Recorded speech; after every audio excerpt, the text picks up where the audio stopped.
Stars in Their Eyes. Please welcome your host, Matthew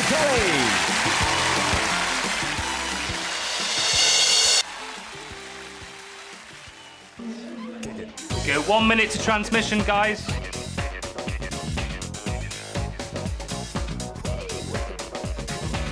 The Stars in Their Eyes live final, one of the biggest shows on British television. It takes over 200 people to get it to air. 5 seconds. 4, 3, 2, 1. Ladies and gentlemen, please welcome your host, Matthew Kelly. To me, the live final is like stepping on a roller coaster. You know, the anticipation is sort of awful, but once you've set off, you cannot get off, and you'll have the ride of your life. This is the story of the week leading up to the 2002 live final. Everything that goes into making it and what can happen to the person who wins. Over 50,000 people applied this year to go through the famous doors. After listening to their tapes, the Stars in Their Eyes team auditioned hundreds and chose the final 50 for the series.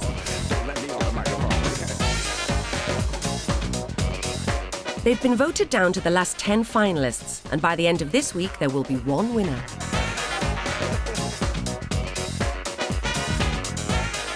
Nowadays, the final is a huge operation, but Stars in Their Eyes had humble beginnings.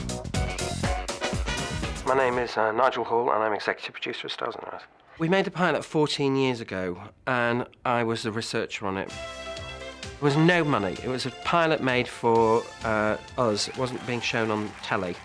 And so we had to cobble bits of sets together. Hello, welcome once again to Stars in Their Eyes. More hopeful contestants tonight who think they sing exactly like, or possibly better than, some of the best-known and best-loved singers in the whole wide world. And then we met this woman called Maxine Barry, and I always remember on the audition day, she walked in with this kind of little raincoat on. My name is Maxine Barry. I was the very first winner of Stars in Their Eyes. For the pilot show, we had Chris Tarrant was the host of the show. Hi, darling, nice to meet you. Thank you.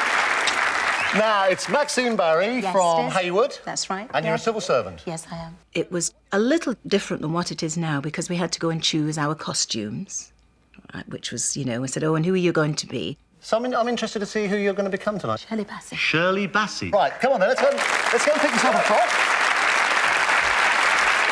Now, let's have a look. Yes, I don't think she's not really the rabbit's ears, your Shirley, is she? No, What, The song I'm singing, this has got to be the dress. This is the dress, is it? Yes. Right, come on then, you reckon this is the Shirley Bassey outfit, do you? Yes, yes. OK, right, hang on, I don't think this is like Orville the Duck, this thing. Right, OK then, best of luck, darling. Give her a big hand, come on. All her life, this lady has been civil servant Maxine Barry, but now, singing live, she is Shirley Bassey.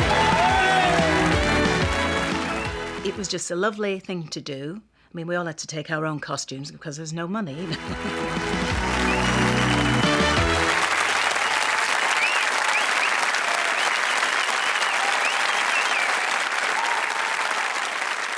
She came back on, she got the Shirley wig on, she got the full evening dress on, and she opened her mouth. And I said, you know what, this is going to be a 10-year hit. And here we are.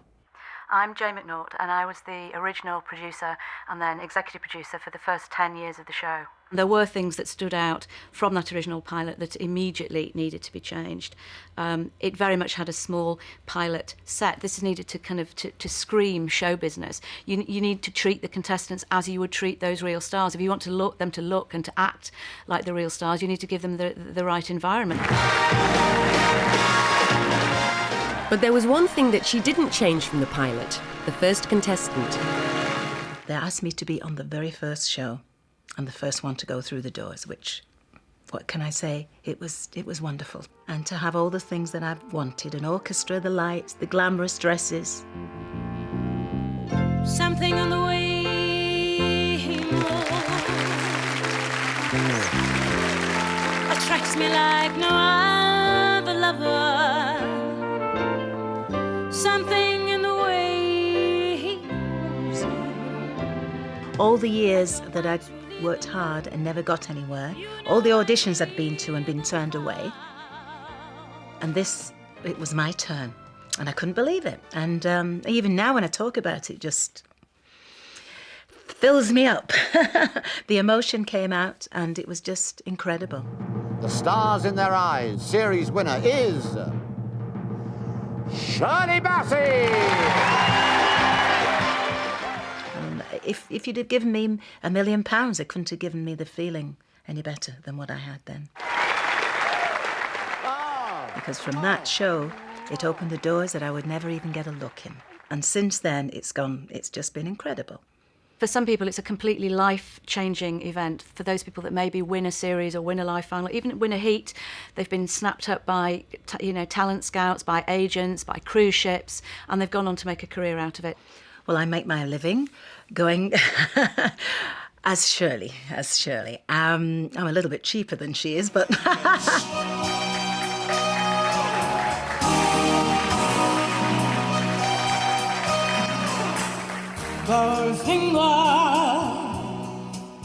The average person on the street would never get a chance to see these big stars in real life. So when you get us, one like myself, it gives them pleasure. But it's made me a star. I may not be the biggest star, but it's made me a star. It's a two-way thing, We made Maxine a star, and Maxine Barry made us a hit.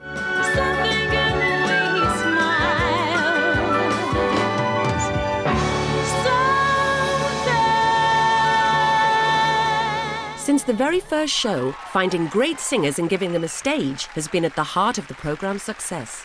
My name's Ray Monk, and I'm the musical director for Stars in Their Eyes. I think because we've grown up with karaoke, the standard has got better. More and more people are used to standing up in front of an audience. In the early days, karaoke had only just about reached this country.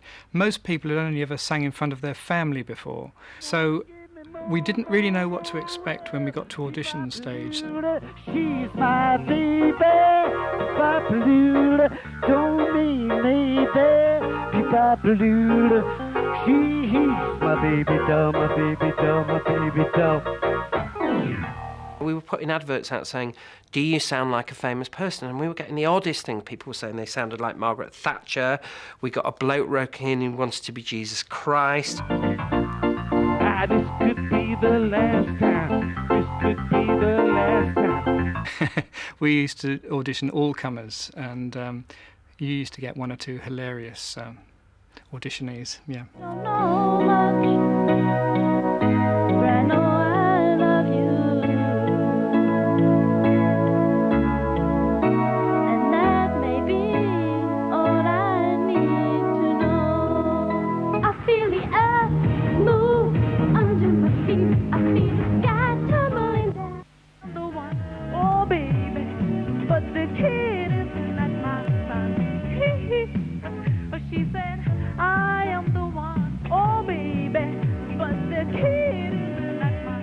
Nowadays, we get a far better performance in the audition room. Even though they're nervous, they've had much more experience in performing in front of an audience, so it's much easier for us to determine whether they're going to be able to do it in front of the cameras.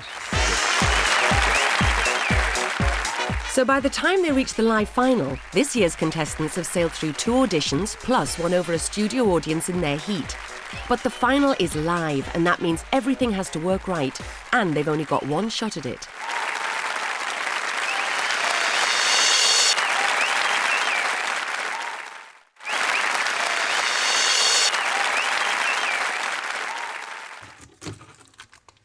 It's 5 days to go before the Stars in Their Eyes 2002 live final. The 15 people who arrange the hair, makeup and costume are getting ready for the busiest night of the year. I'm Glenda Wood and I'm the makeup supervisor on Stars in Their Eyes.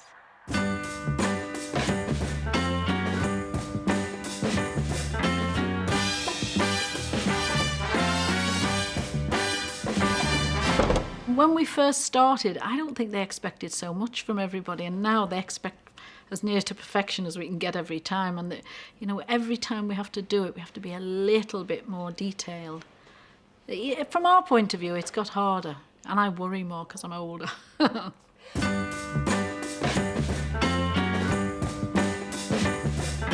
actual transformation takes 40 minutes. You just use ordinary makeup you can buy from the shops. We've taken a lot to using contact lenses. Start painting a different shape on their face. Shave their heads. I don't think we can give them enough eyelashes. Hair bleaching or alterations. And we very often shave people's eyebrows. 90% of the singers who come on I have never heard of.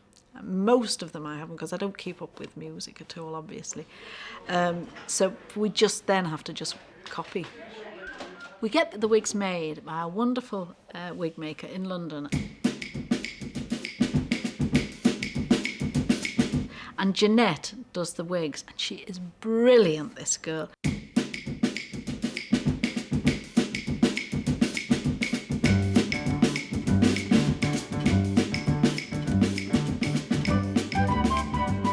She makes a cap out of cling film and sellotape to the exact measurement of their hair.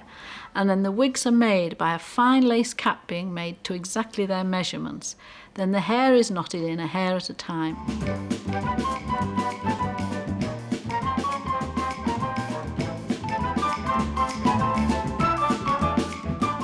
It takes at least 4 days to knot a back, 3 days to knot a front. And they are terribly expensive. If we have to make a wig under a week, that is really, really tight. Some of them we've paid up to £1,500 each for them. They're very expensive, but they're worth it.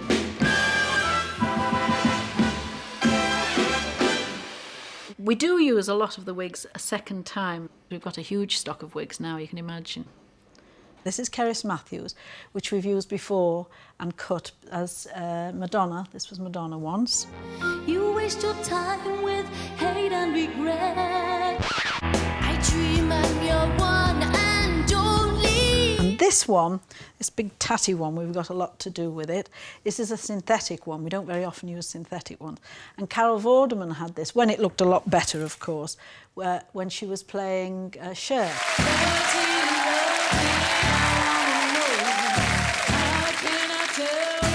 And this is now for Heather Small. It won't be like that, it'll be all up, obviously. One night,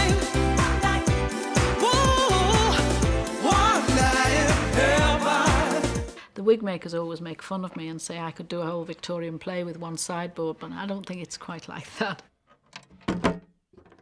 I'm Andrew Whiteman, and I've been the producer on Stars in the Rise for the last 2 series. The producer is the person who decides exactly the look he wants. I think a producer must demand, be a stickler for detail. I think often he or she has to rely on their the heads of department that they, are using to look out for that sort of detail. She should always look a little bit sweaty, shouldn't she, as well? That's the thing. It should never look as if she's just come out from under the dryer or whatever. It's always a mess, really, isn't It's it? always, but to create a mess means they've probably had somebody at it for 4 hours beforehand. It's not, messes don't just happen with stars like that. You've got your heads of department, and they've all got to really work hand in glove with each other. There's no point in us making a costume that they can't move in, for example, or have a hairstyle that just doesn't equate to the costume that they're wearing. My name's Stephen. I'm costume designer for the series. My role is trying to get hold of fabrics, running out every day, finding samples, sorting out fittings. We get belt buckles made, dancers' shoes, dancers' trousers, full-length beaded dresses, and the hats and everything else that go with it. Running around like a lunatic, sorting out problems and getting costumes on people's backs.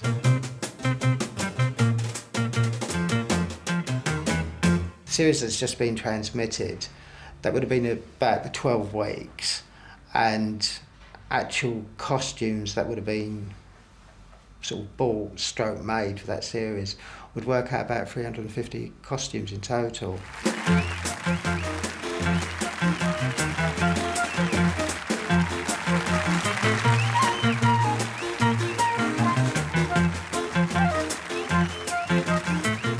You might have only been able to buy 14, 20 costumes. Everything else would have been designed, made up.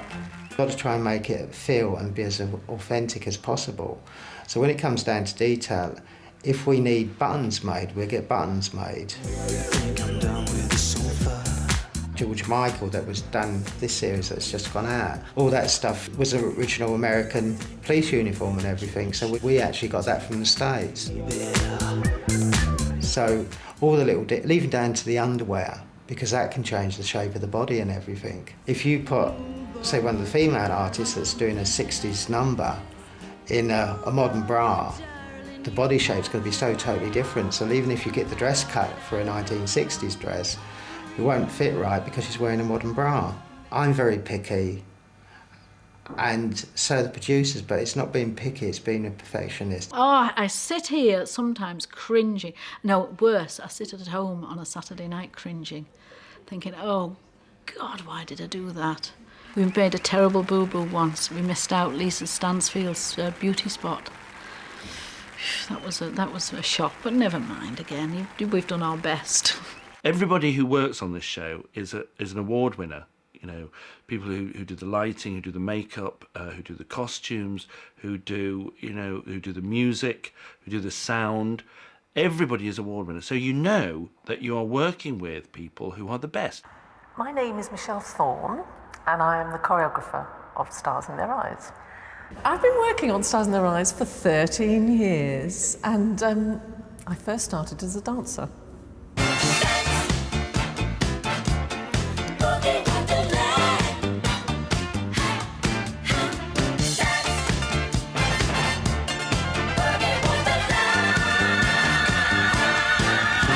And then by series 8, I actually started choreographing.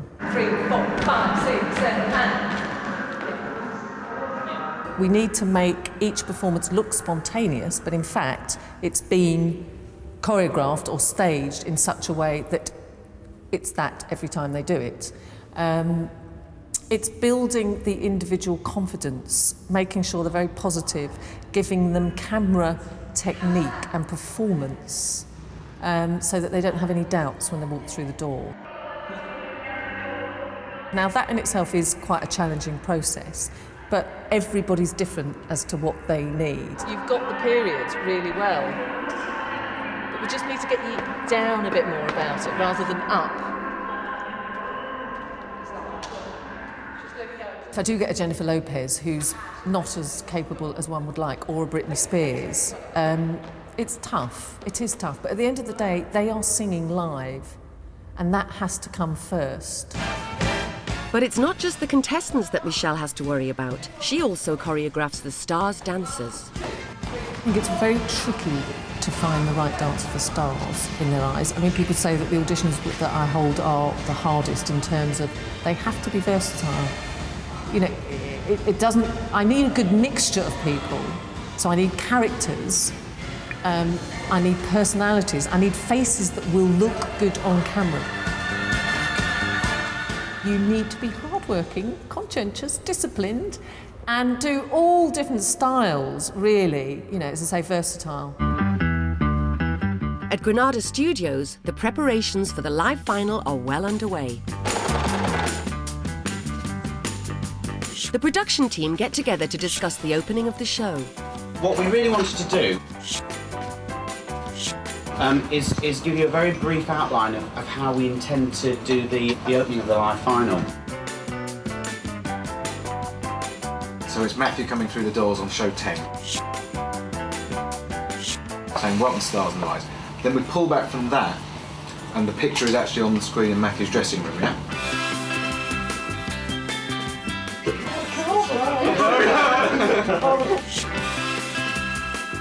Matthew would go, we'll see you after the break. It goes into this message from, say, Ulrika Johnson.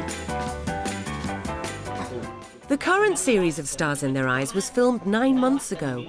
Everyone involved needs to remind themselves of the routine for each finalist. To come back to it after all that time, yes, you do have to try and pick up the pieces again and say, now, why did we do that? Why did we change that? Why are they singing that like that? How does the orchestration go at this point? And we've all got to sort of try and cast our memories back. I'd rather be liberated. And that goes for the contestants too. I find myself captured. Charlotte Grimes is revisiting her heat-winning Keris Matthews impression. Doing what you... It's still really dreamlike. It still doesn't seem real. But obviously I've had to take a few days off work to do all the things that need to be done. One and only.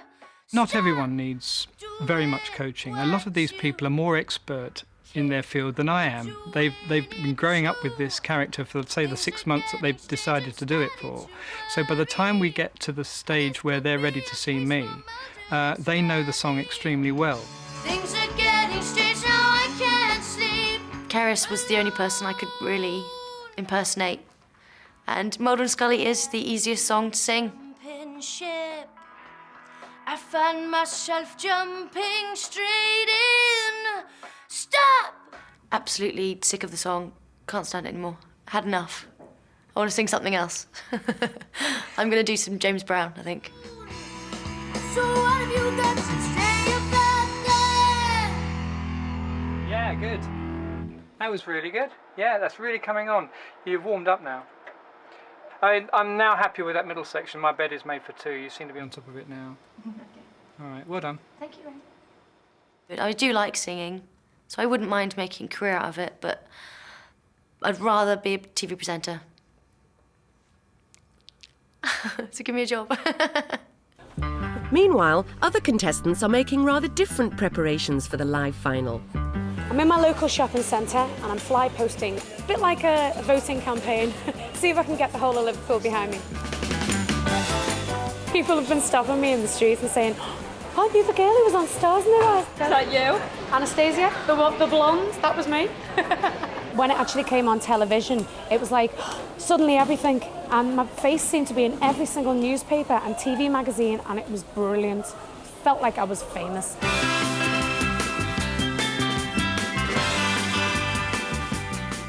I rang up my local radio station, Rock FM, and I did an interview with them as well. It's called The Friday Fraud. Friday morning, just gone 11 o'clock on Rock FM with me, Rick Vaughan. And how lucky are we today? Our Friday Fraud is Anastasia. Stand by, Natasha. This is Anastasia just for you. I've been knocked down in this crazy town. Even got punched in the face and nearly ain't nothing in the world that can keep me from doing what I wanna do. 'Cause I'm I've done absolutely no publicity whatsoever. There's a Scott Walker chat room on the internet, which you can chat to other Scott Walker fans. And I've been speaking to people and letting them know that I was on the show, and just to get the reaction after the show was aired. And I've had hundreds of emails just to say I was fantastic and I did them really well, and just really nice things. So, you know, it was fantastic.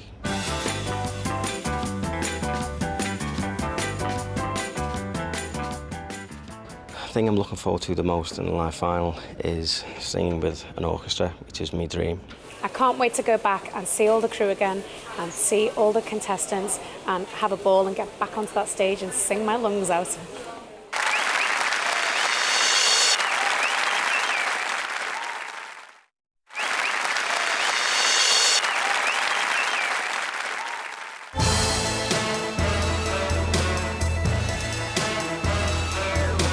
There are just days to go to the Stars in Their Eyes 2002 live final. And the 10 contestants arrive back at Granada Studios for costume fittings and rehearsals.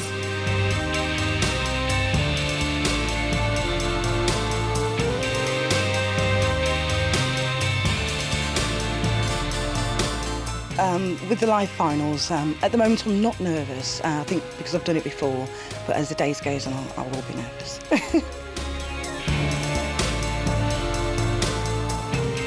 I got on the train at Euston. Guess who came onto my train, onto my carriage? David Cassidy walked on, didn't he? I felt very excited when I first arrived, just because I knew what was going to be, what I was headed for.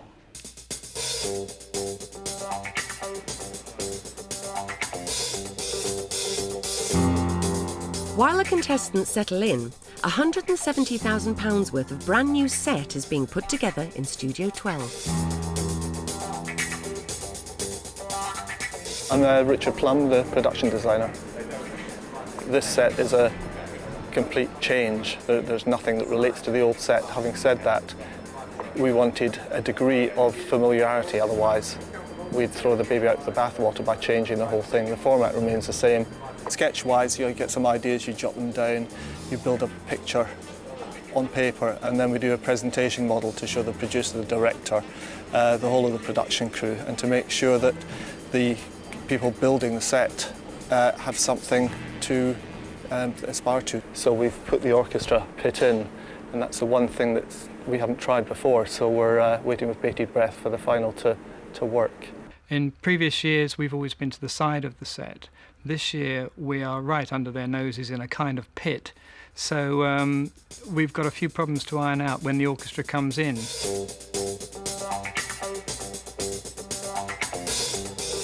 There are always some teething troubles with a new design, and in this case, the band members are finding the limited space in the pit a bit of a problem. It's a voyage of discovery for everybody, I think, and we're split, as you can see, in two halves, and just do the best you can. It's just war. It's always the same. It's like the First World War in the trenches, you know. You just get on with it and put your gas mask on and hope for the best. They can't do it. I just can't work it and destroy it. No, I can't play it on the bottom. I can't be changing sounds, leaning down and doing it. There's not quite enough space. Britain's top bass player without enough space.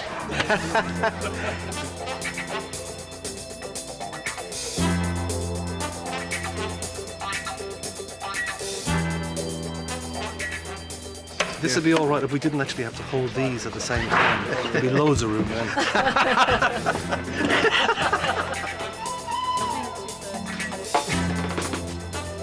Going much as we expected, really. I don't know. Can I let you know tomorrow? The only thing that is potentially a bit of a nightmare for us on the night is the doors. And the doors are very simple. It's just two doors and a man on a rope and a smoke machine. It's just open the doors and don't get stuck. That's what worries me. But the contestants have another concern. Going through the door is different. They've got a step at the door. Everybody's apprehensive about the step. Which you're blinded to by the big amount of smoke. So it's just that fear of tripping over the step on the live finals. Tricky bit's the dodgy step when you're coming out of the smoke. This is the one. It'd be a nice start though, falling flat on my face through the door. Basically, that's going to get up bleeding with a cauliflower ear. Well, this is what you get. The only thing is, the thing is, you can't come back. As the rehearsals continue, other stumbling blocks arise.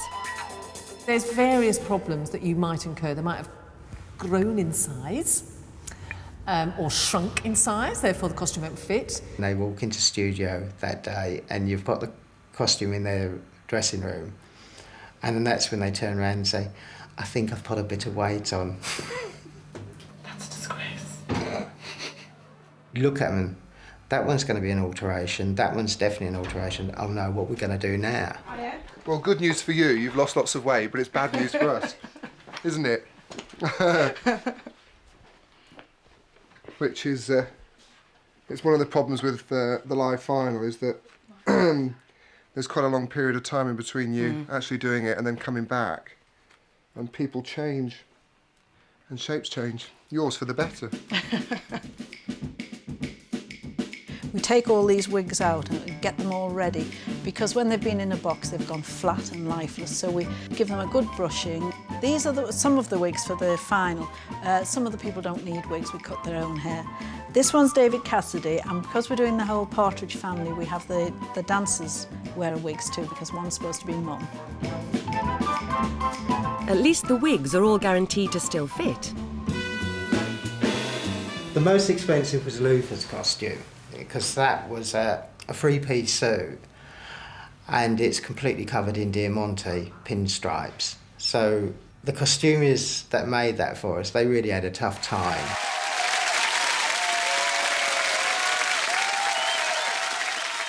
Each person has their own set of worries. Scott Walker is probably my needs huge support person. Tell us who you're going to be, Mike. Tonight, Matthew, I'm going to be Scott Walker. Scott Walker!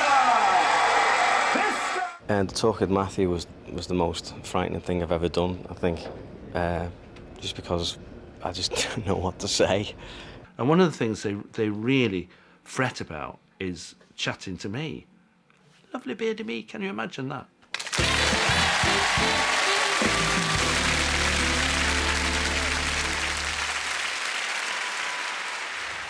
He's a very worried man and doesn't believe in himself at all. And that could be describing the person that you're going to be tonight.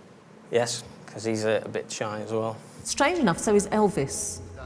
He's probably the harder than Scott Walker in terms of constant nurturing. You know, it is brilliant. You are really good. Will you just please believe it? He doesn't think he sounds like him. He is bizarre because he looks fantastic and sounds fantastic, but he has no self-belief at all. So again, smile from Noonie and smile at the end, yeah? Doing this again. You are doing it again. You're doing it twice more. Straight through. Straight through, sure. Teeth, lovely. People who are incredibly nervous and worried sometimes come out as the better ones because they almost hide behind the impression, which is an interesting observation. And it does amaze me, and it will never cease to amaze me, how they do what they do.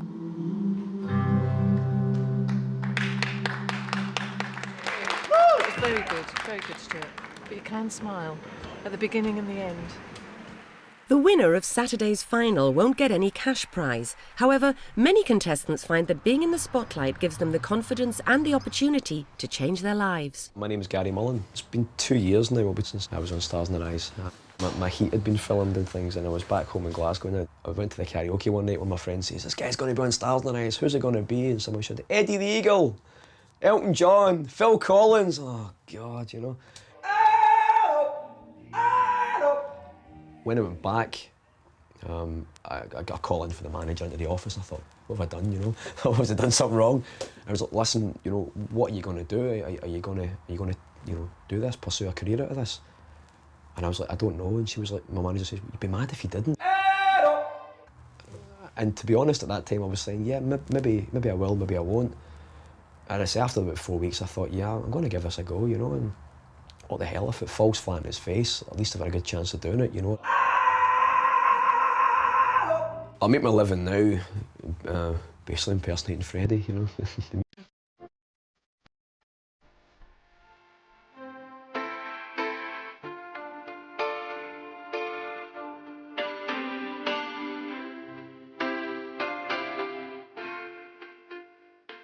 So the old larynx is giving a bit of trouble, but I'm going to go out there and give the people what they want to see anyway.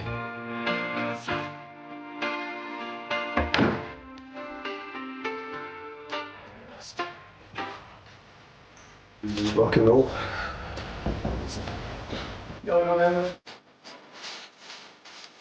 Hey, clap your hands, clap. Woo!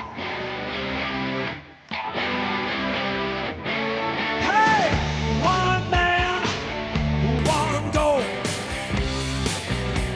Ha, one mission. I mean, the biggest thing I've did so far to date would be Hogmanay in Glasgow, New Year's Eve. They estimate between 50 and 20,000 people, which was the best cure for constipation ever. Watch all the light, hey, that shows the way. I was just a skinny lad, never knew no good from bad.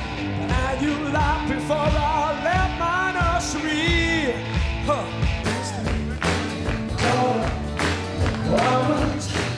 Give on.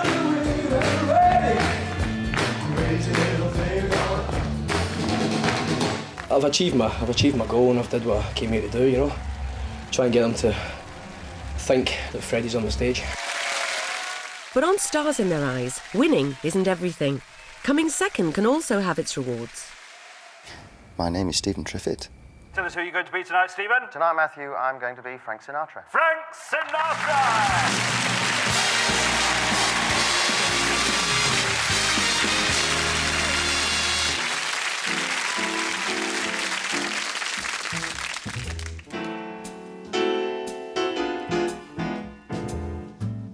Fly me to the moon. Let me swim among those stars.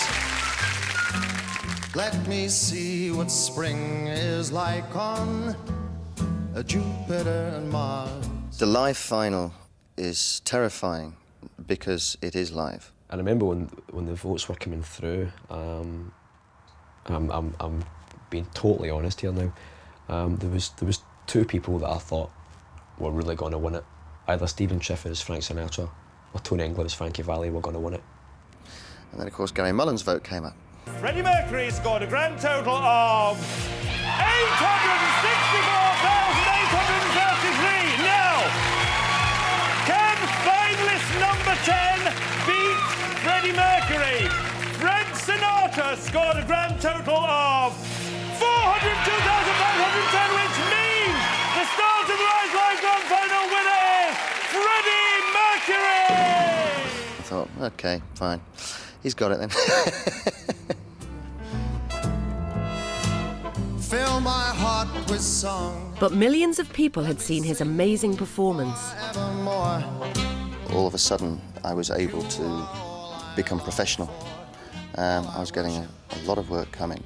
And then 2 months later, I was in Atlantic City at the Sands Casino, performing on the same stage that Sinatra had done. But ho, ho, ho, who's got the last laugh now? The show is going to be in Las Vegas, running for an indefinite period, so I could be over there for about 6 months. Hopefully, it'll give me about six years' work, moving Broadway, West End. In other words,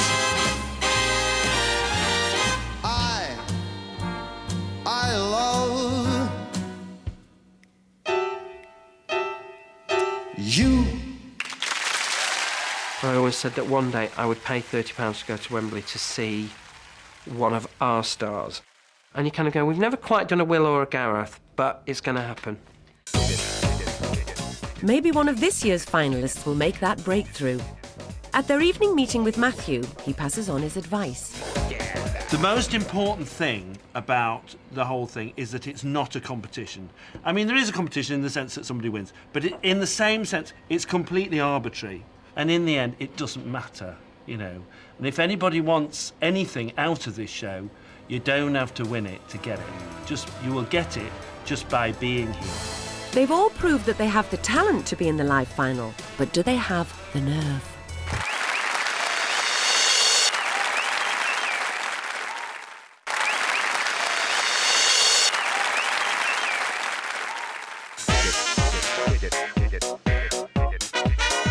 After weeks of planning to get to this point, the Stars in Their Eyes 2002 live final has almost arrived. The final rehearsals on the new stage go very smoothly. Kick it. But there are always things that need attention.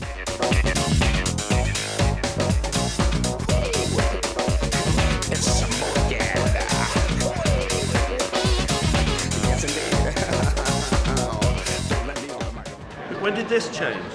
I'm sure there's more than that, because otherwise there's no... All right then, well that's you then. There right. was more and it was cut out. There's every kind of emotion going on behind the scenes of Stars in Our Eyes, and particularly Stars in Our Eyes live final. And most of those emotions are nerves. Do I get nervous? Do I? Blimey, yeah, of course. But you'll get one contestant who feels sick or is sick, running to the loo. We get tears, we get people who might get slightly stroppy. What's new, pussycat? This year, the nurse has been especially busy. Got a blinding headache. And part of a cold. Blokes are pathetic when they get cold, so I just got to the nurse. Sorted me out. Good stuff. The worst nerves we ever had was a finalist who had such a bad panic attack that they collapsed on the floor, and the nurse and I thought they'd had a heart attack. However, he was fine and he did go on to win. When I'm nervous, I tend to be quiet. Get an upset stomach as well at times. About 30 seconds before on air, I get this overwhelming exhaustion. I think, I just got to go to bed. You know, I just want to lie down now. I can't do this show. 2 hours of this. The signs of me being nervous, it's obvious. My laughter. I'm always laughing. If I really thought about it, I'd probably have a nervous breakdown.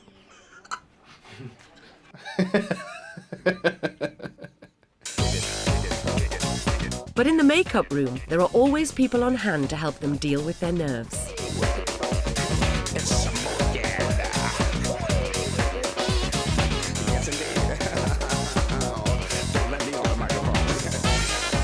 It's amazing the relationship that the people, the other makeup artists and myself, build up with these people because they're with us for 2 days solidly and they're relying on us.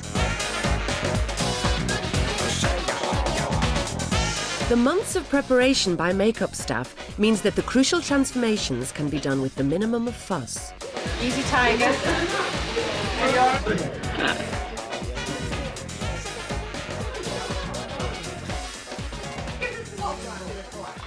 Because Cecil's hair is very, very short, we haven't got anything to grip the wig with, so these springs grab his hair and we can then pin it into that. So I put a couple of those in.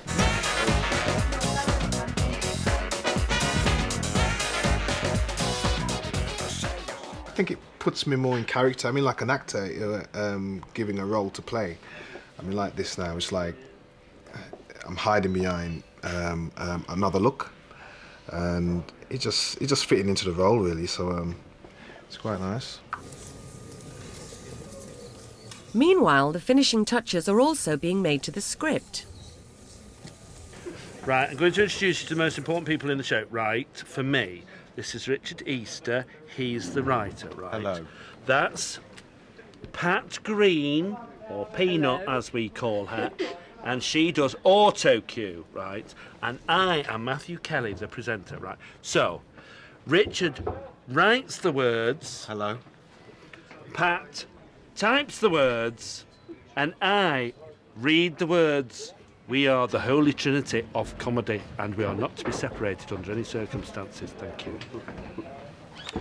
Hello. Pussycat, pussycat. Most of what I do on this show is behind the scenes, and really what we want to do, and it's not just me on this, it's everybody on the crew does this, is to get those people through the doors, to give them enough confidence about themselves and their performance for them to enjoy the whole experience. Because if they don't enjoy it, there's no point doing it.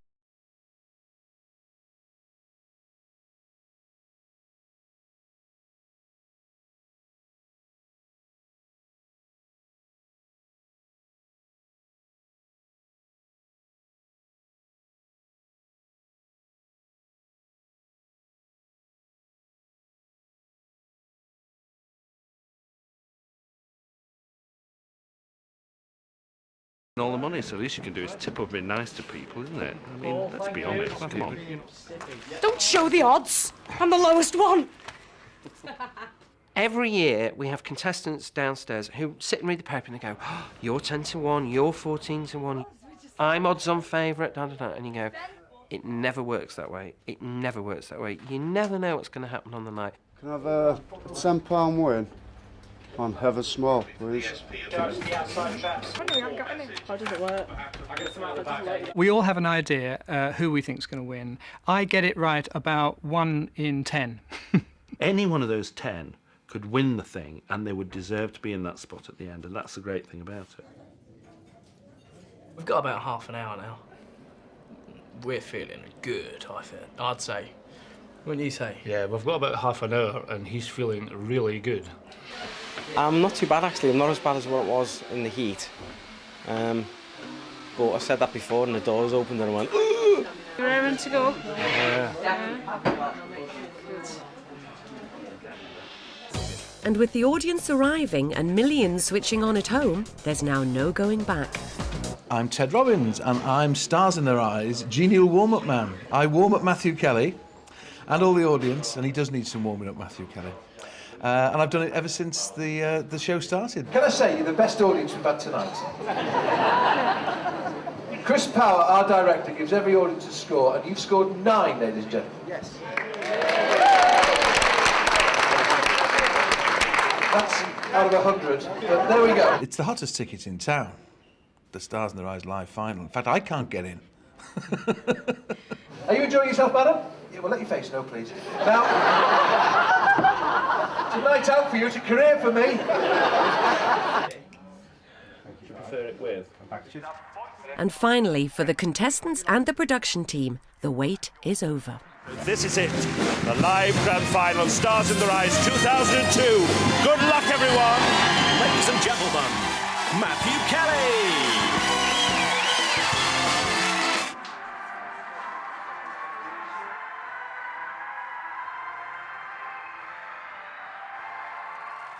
The moment of truth. It's time to walk through those famous doors. Mike Powell is Scott Walker.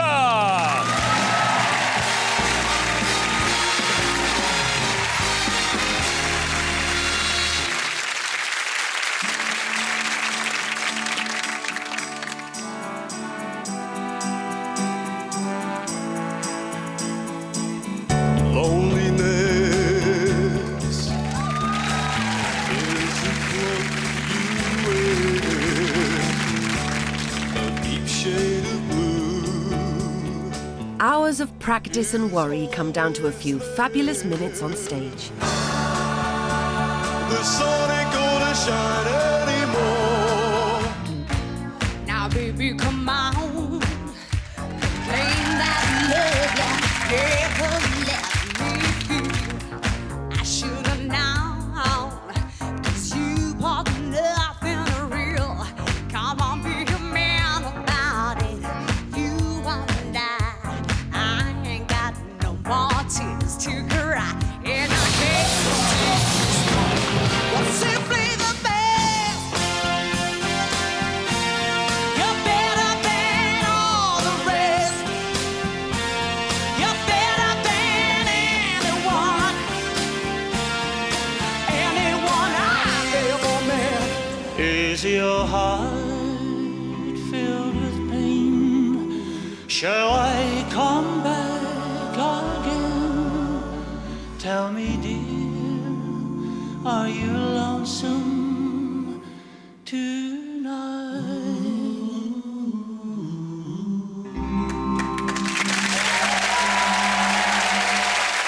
I want to do it again. It's like the biggest, fastest fairground ride I've ever been on. And for them, you know, it all goes very quickly. And every single one of them, without fail, no matter how nervous and frightened they are, when they've done it, every one of them comes in here and says, "Oh, it was great, I wish I could do it again."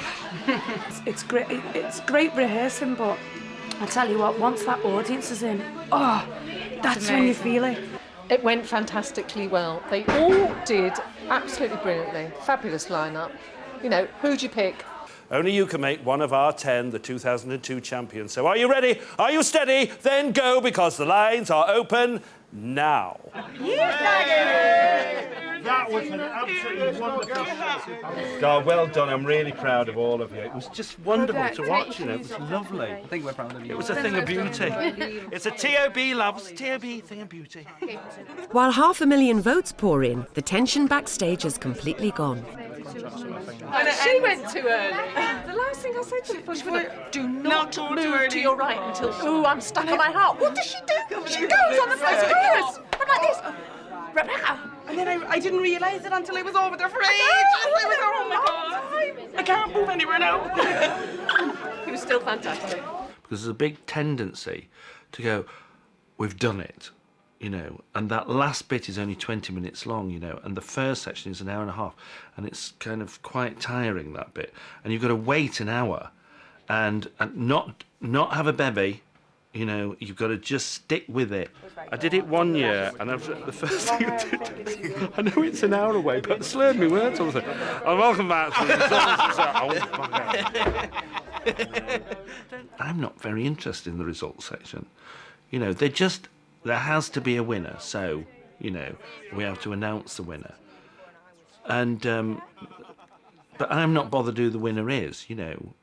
These are the results of the Stars in the Rise Live Grand Final for 2002. 67,200, 74,000, 22,367,487.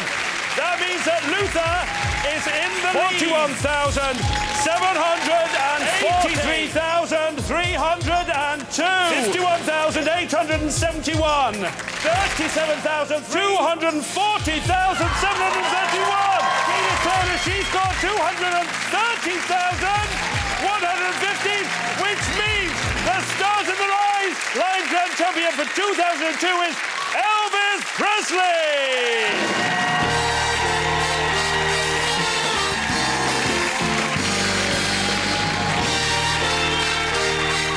The Stars in Their Eyes live final is over for another year. Nobody knows the future for this year's champion, But the continued popularity of the show is beyond doubt. I think why people like the show is not only the goodwill, because it is a goodwill show because there's nothing to win on it, you know, except the title.